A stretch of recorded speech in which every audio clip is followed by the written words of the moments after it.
Dans ce troisième épisode sur la chaîne Tuto Replay consacré à l'émulation. Alors aujourd'hui, on va parler de deux consoles de jeux. L'une sera l'Atari 2600 et la deuxième l'Atari 7800. Ces deux consoles, pour la première du moins, est sortie en 1977 aux USA, puis elle est sortie en France en 81, où elle a connu un très grand succès. Elle a été très vite concurrencée, ce qui a causé en fait la perte de la deuxième console d'Atari, la 5200.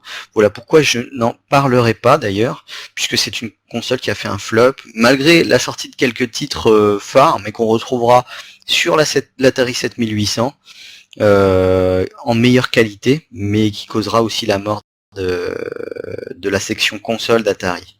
Voilà, donc l'Atari 7800, je ne l'ai pas précisé, elle est sortie en 1986 et elle a eu affaire d'ailleurs aux deux grandes consoles des grands constructeurs qui ont fait cette époque, la Nintendo NES et puis la Sega Master System, excusez-moi.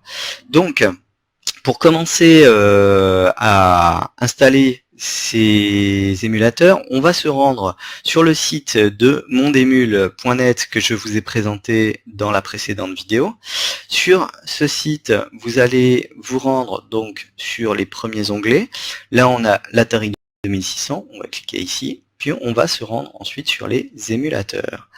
Donc sur les émulateurs, on a quelques émulateurs disponibles. Moi, celui que je vous conseille, c'est celui-là. C'est le plus stable.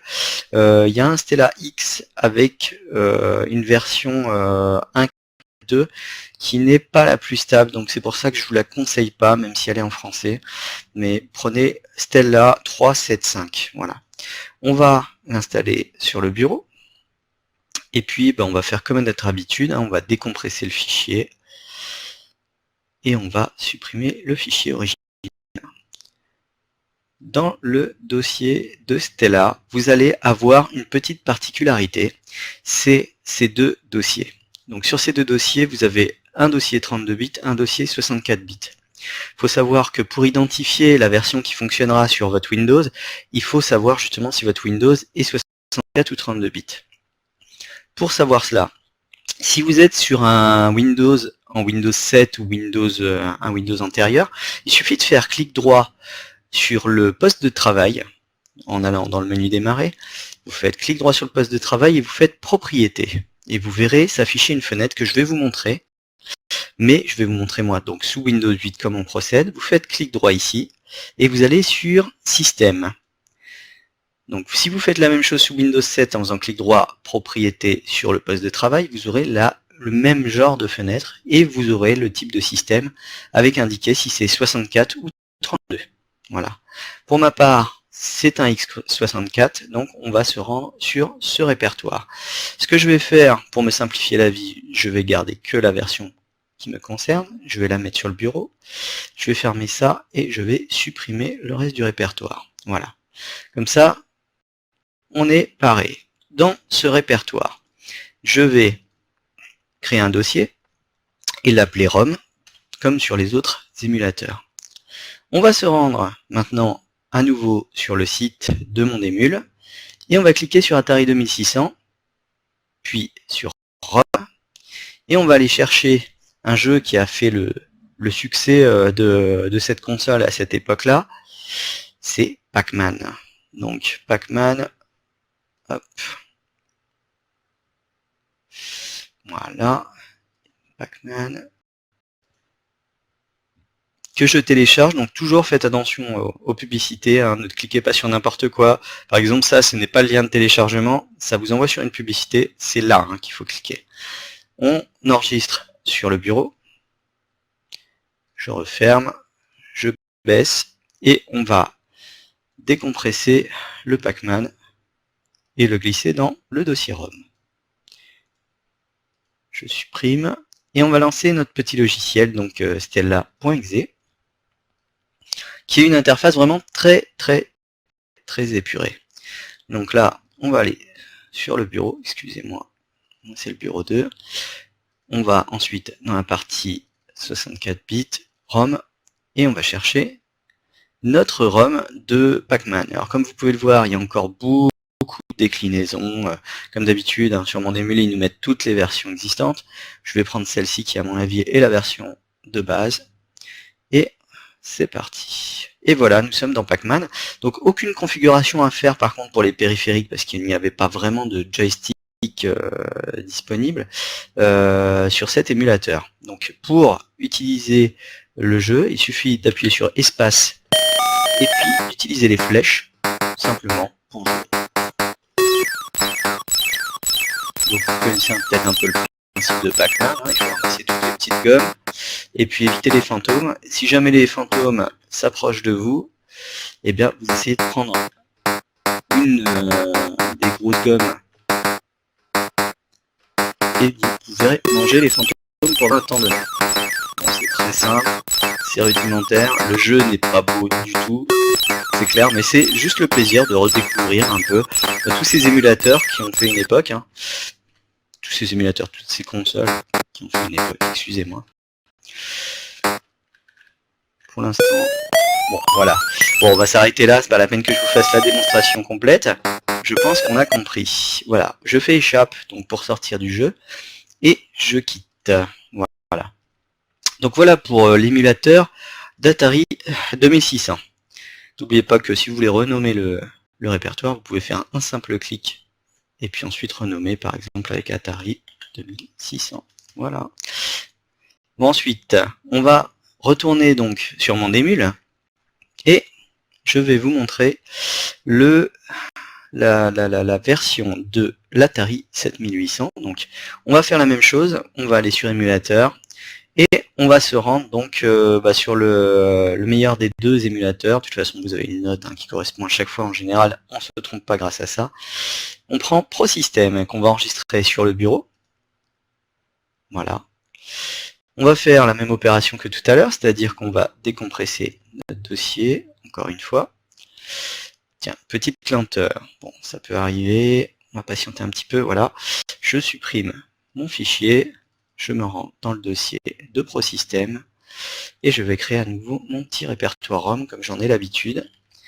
Alors je vous conseille de le faire, hein, après c'est pas obligatoire, mais moi je préfère mettre toutes les ROM d'un émulateur dans son dossier, c'est quand même plus pratique, et on sait à quelle console correspond telle ROM.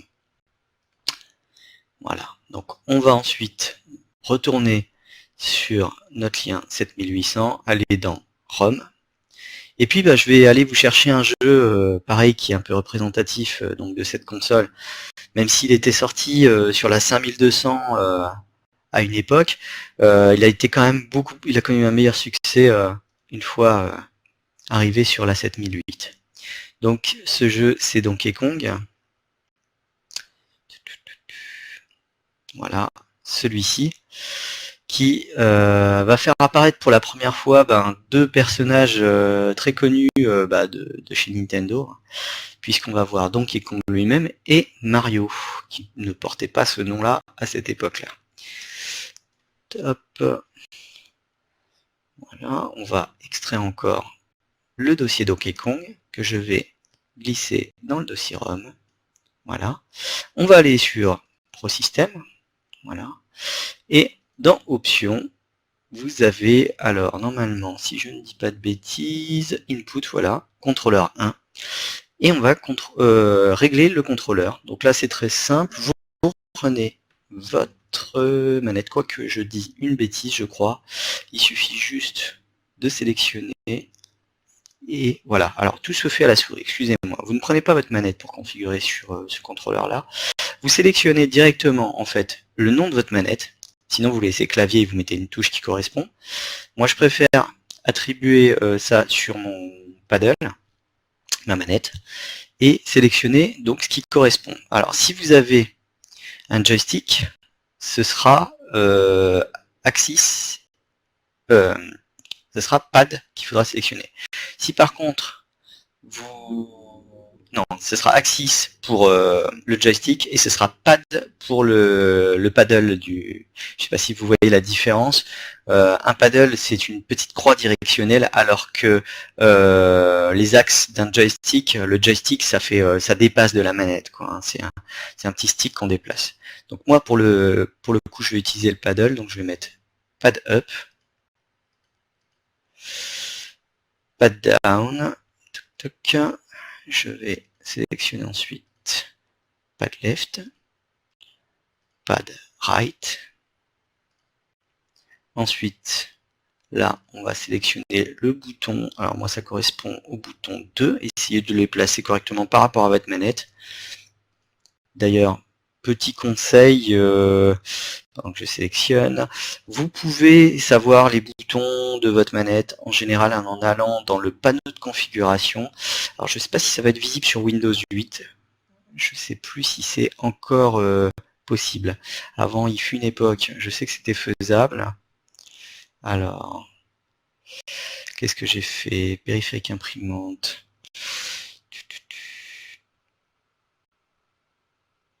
Voilà, dual trigger, matériel, propriété. Non, c'est plus possible. Il fut une époque où on pouvait afficher directement dans Windows, donc jusqu'à Windows 7, il me semble. Vous pouvez aller dans le panneau de configuration et puis consulter les boutons depuis le panneau matériel. Mais là, on peut plus actuellement sur Windows 8. J'avais déjà essayé, il me semblait bien. Donc, pour finaliser, donc on valide par OK. Et comme d'habitude, on fait Open. On va sélectionner la ROM. Donc moi, c'est sur le bureau. Je vais sélectionner ProSystem, ROM. Voilà. Et Donkey Kong. Et puis, on va valider. Et voilà.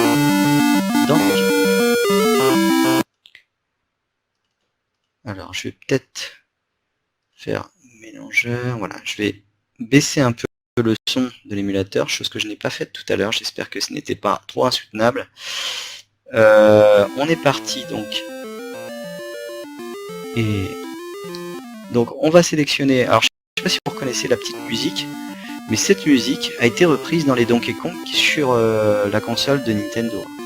Donc vous voyez que c'est quand même pas eux qui ont inventé ni le personnage ni la musique, hein. Vous connaissez le petit air. Donc là, je vais faire donc standard et c'est parti. Donc là, le but c'est de parvenir jusqu'en haut, jusqu'à la princesse, et ça ne va pas être toujours évident.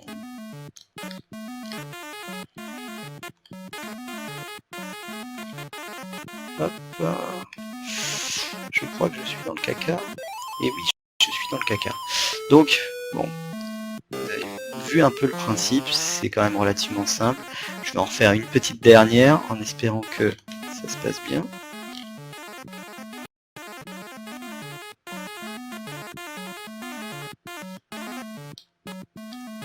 Ah, d'accord, surprise. Je ne savais pas que ça descendait les échelles.